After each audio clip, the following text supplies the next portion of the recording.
হ্যাঁ বলুন। আচ্ছা, আপনারা একদম বুঝতে পারেনি। ঠিক আছে, আমরা আসছি। আরে দাদা, কি হয়েছে সেটা তো বলুন।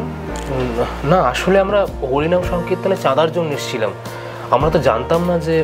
ঠিক আছে, আমরা আসছি। আপনি আরে না না, আপনারা ভেতরে আসুন না। কি হয়েছে? কে এসছে? ওই কীর্তনে চাঁদার জন্য এসেছে। ও, নিয়ে আসো ওদেরকে। দাদা আসুন আসুন। আচ্ছা,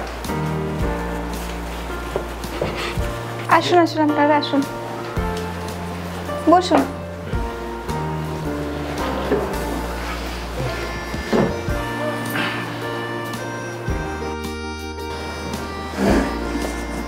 হ্যাঁ বলুন, আমি আপনাদের কি সাহায্য করতে পারি?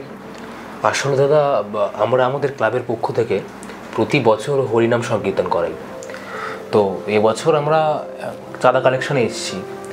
তো আপনারা বোধহয় এখানে নতুন এসেছেন, আমরা তো জানতাম না আপনারা অন্য ধর্মের লোক। জানলে হয়তো আসতাম না, এখানে ভুল করে চলে এসেছি আর কি। আপনি এমনি কেন ভাবছেন যে আমরা অন্য ধর্মে আছি তো আমরা আপনাদের সাহায্য করব বা আপনাদেরকে কিছু দেব না?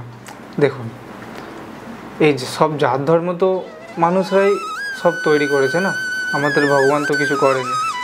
তো আমাদের আল্লাহ, আপনাদের ভগবান সবাই একই। ব্যাস, এই জাত ধর্ম আমাদের এই যে মানুষরাই সব কিছু করেছে, তাই তো? তো আপনারা বলুন আপনাদের কত দরকার সেটা বলুন একবার। না না, আপনারা যা মনে করবেন আমরা তাই নিয়ে নেব। আরে না না, বলুন না আপনাদের কত লাগবে। না, আমাদের এমন কোনো ফিক্সড অ্যামাউন্ট নেই, আপনারা ভগবানের নাম নিয়ে যা দেবেন আমরা তাই নিয়ে নেব। দাদা আপনারা বলুন না কত দিলে আপনাদের সুবিধা হবে, আমাদের কোনো অসুবিধা নেই। না, সুবিধা অসুবিধার কথা না, আপনি যা মনে করবেন আপনি তাই দিবেন, আমরা সেটুকুই নিয়ে নেব। আচ্ছা ঠিক আছে।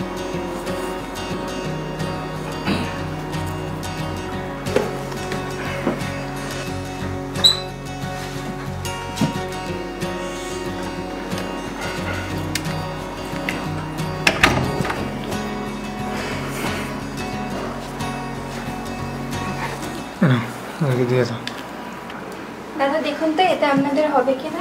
এটা তো হবে মানে এটা তো অনেক টাকা, এটা দিয়ে আমরা অনেকজনকে খাওয়াতে পারবো। তুমি একটু বিলটা করে দাও। নামটা কি একটু বলবেন? আমার মুস্তাক রহমান। আচ্ছা দাদা, আমরা ভুল ভেবেছিলাম সত্যি যে আপনারা হয়তো আমাদেরকে সাহায্য করবেন কিনা, কিন্তু এখন বুঝতে পারছি যে আপনাদের মতো মানুষ আছে বলে আমরা সব কিছু ভালো করে করতে পারি, মানুষের পাশে দাঁড়াতে পারি। তো আপনাদের পুরো পরিবারের সাথে আলাপ হয়ে খুব ভালো লাগলো দাদা। এবং আমাদের সকলের দিক দিয়ে আপনাদের অনুরোধ যে আপনারা আমাদের এই হরিনাম কীর্তনে অবশ্যই আসবেন এবং ভোগ প্রসাদ খেয়ে যাবেন। নিশ্চয়ই নিশ্চয়ই, আমরা সবাই আসবো।